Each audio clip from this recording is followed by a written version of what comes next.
Bonjour, soyez les bienvenus, c'est 9h50 le matin sur France 3 Paris-Île-de-France, la quotidienne de ceux qui ont du cœur et qui le mettent à l'ouvrage. Et puis, vous le savez, on est ici en studio à Vanves, mais aussi au plus près de vous, partout en Île-de-France. Et pour cela, on a notre envoyé spécial, c'est Rafale Yem. Bonjour à vous. Rafale, vous êtes aujourd'hui dans l'Essonne, à Ris-Orangis, plus précisément dans une rue qui est une sorte de carrefour pacifique de toutes les religions. Ça paye pas de mine, mais l'histoire est belle. Salut Valérie, salut tout le monde. Effectivement, je suis à Ris-Orangis avec une rue incroyable. Il est question d'amour dans l'émission. Ici aussi, pour nos duplex en direct. Regardez, je suis juste devant une mosquée, mais dans la même rue, la rue qui s'appelle rue Jean Moulin. Il y a aussi un temple baptiste évangéliste. Il y a aussi une synagogue et il y a aussi une église. On va parler justement de cette rue incroyable, spirituelle, avec le maire de la ville. Comment allez-vous, monsieur le maire? Parfaitement, tout va bien. Mais alors, comment ça se fait? Comment ça s'est installé ces 4 lieux de culte dans la même rue? Et écoutez, ici, ça fait 30 ans que nous vivons avec ces lieux de culte rassemblés dans cette rue Jean Moulin, du nom d'un grand républicain. C'est la volonté successive des maires qui ont souhaité que, au cœur de ville, on regroupe les 3 religions monothéistes avec les lieux où les gens vont prier. Mais il faut souvent le dire, hein, d'ailleurs le rappeler aux gens qui nous regardent, vous n'êtes en rien dans la construction, il n'y a pas de deniers publics dans la construction de ces lieux de culte. Hein. Vous avez raison de rappeler les principes de la loi de 1905. Et il n'y a aucun denier public qui participe à l'édification des lieux de culte. Néanmoins, les autorisations d'urbanisme sont bien données par les maires. Et donc, les maires successifs de Ris-Orangis ont organisé en fait cette promiscuité et cette centralité des lieux de culte. On ira en visiter quelques-uns dans un instant. Par là-bas, il y a l'église, juste derrière nous la mosquée. Vous m'avez dit qu'il y a des associations culturelles aussi qui sont là? Oui, effectivement, il y a à la fois des lieux cultuels, mais aussi des lieux culturels. Et on a une association juive et une association musulmane qui occupent le même immeuble. Les juifs sur le même palier, la même entrée. Les juifs au rez-de-chaussée et les musulmans au premier étage. Je crois que c'était un cas unique. Et on ira, nous, ensuite visiter la synagogue qui partage donc ses locaux avec le temple baptiste évangéliste. Merci beaucoup, monsieur le maire. À bientôt.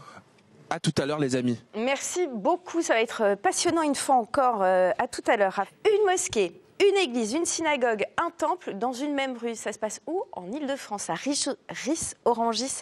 Très précisément, et c'est là où se trouve Rafale Yem ce matin. Une originalité, une incongruité, mais surtout un truc qu'on avait très envie de souligner à vos côtés.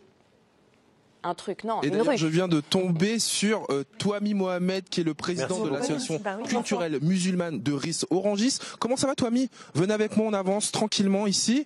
Tout va bien? Tout va très très bien. On passe juste à côté de l'église baptiste. Tout à fait, l'église baptiste. Vous avez sur le même chemin la synagogue, notre synagogue, bien sûr.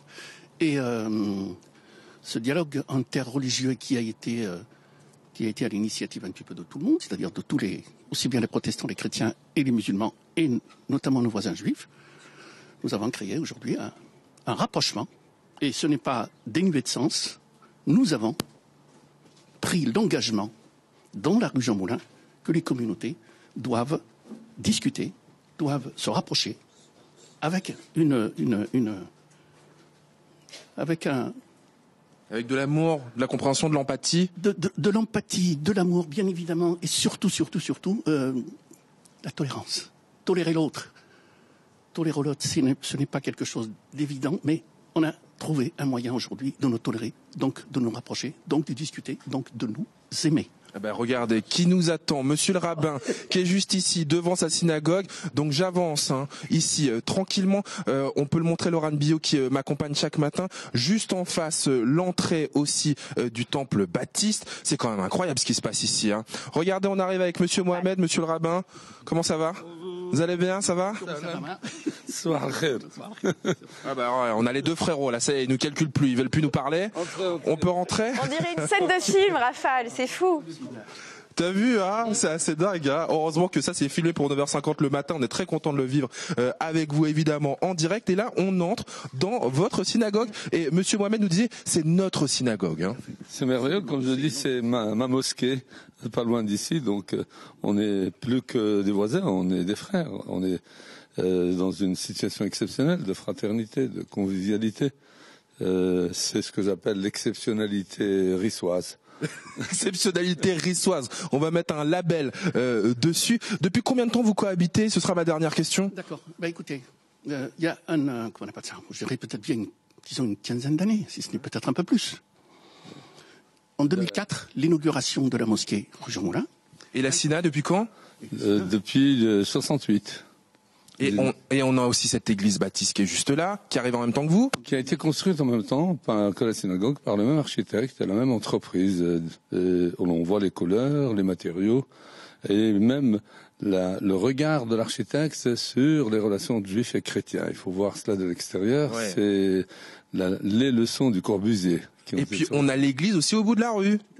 Tout à fait, l'église, on la voit, on voit le clocher. Et quand on sort de la rue Jean Moulin, on va direct vers l'église. Il y a deux églises, une du bas et une du haut. Mais alors dis donc, ils sont archi servis en termes de spiritualité ici. On va continuer notre visite. Ces journées portes ouvertes dans ces lieux de culte à partir de 14h. Si vous êtes dans les environs de Ris-Orangis, ils vous attendent avec plein d'amour dans les yeux, dans les bras et aussi dans leurs paroles. À tout à l'heure Valérie. À tout à l'heure, Rafale. L'image est exceptionnelle et profitez-en à 14h. C'est une image qu'on prend vraiment beaucoup de plaisir à vous montrer dans 9h50 le matin qui se poursuit. On repart faire le chemin des écoliers rue Jean Moulin qui est un exemple assez inédit, incroyable. C'est à Ris-Orangis avec 4 lieux de culte réunis en une seule rue. Et là, ma chère Valérie, je suis tombé sur le prêtre Mathurin. Comment ça va, Mathurin?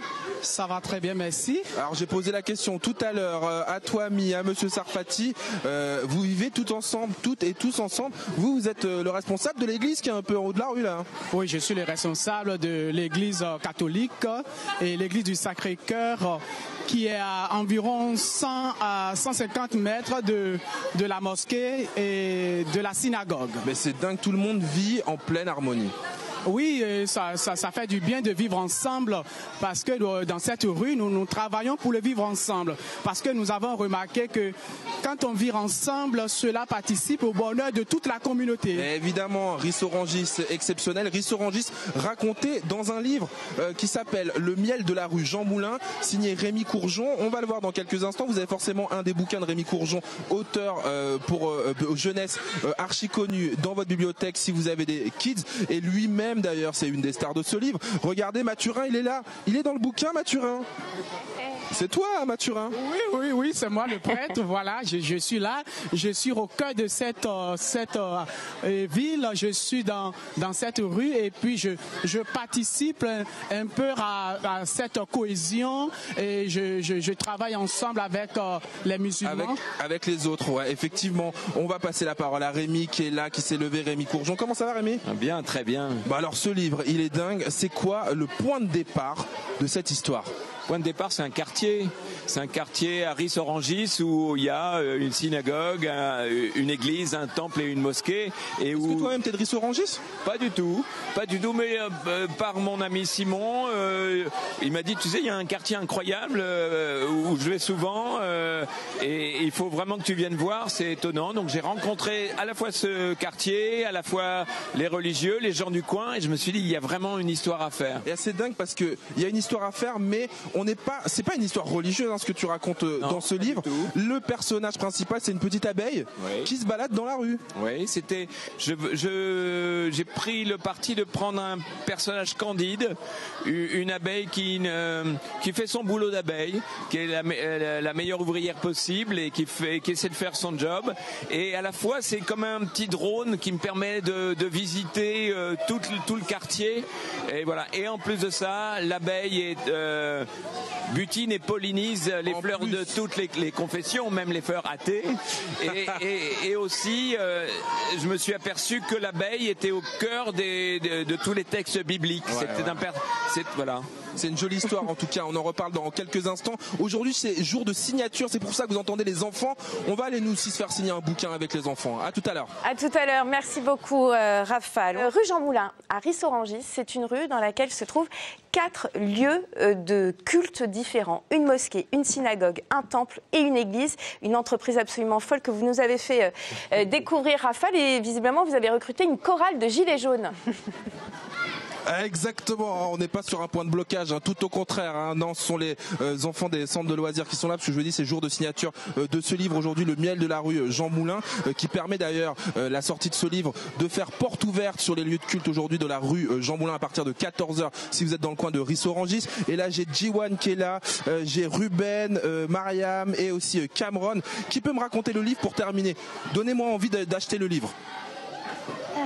Tout d'abord, c'est une histoire très bien. C'est très bien, il m'a dit. Il y a beaucoup de choses. Ça raconte une histoire mystérieuse et aussi c'est une reine qui demande à ses filles de récolter 1000 fleurs différentes. Oh. Et à un moment, à la fin de l'histoire, ils n'y arrivent pas. Ah bah non, il nous spoil, il nous dit la fin de l'histoire directement. Ah bah non, tu me dis pas la fin de l'histoire, Ruben. Hein. Nous on se retrouve demain, mes amis. Nous serons quel jour?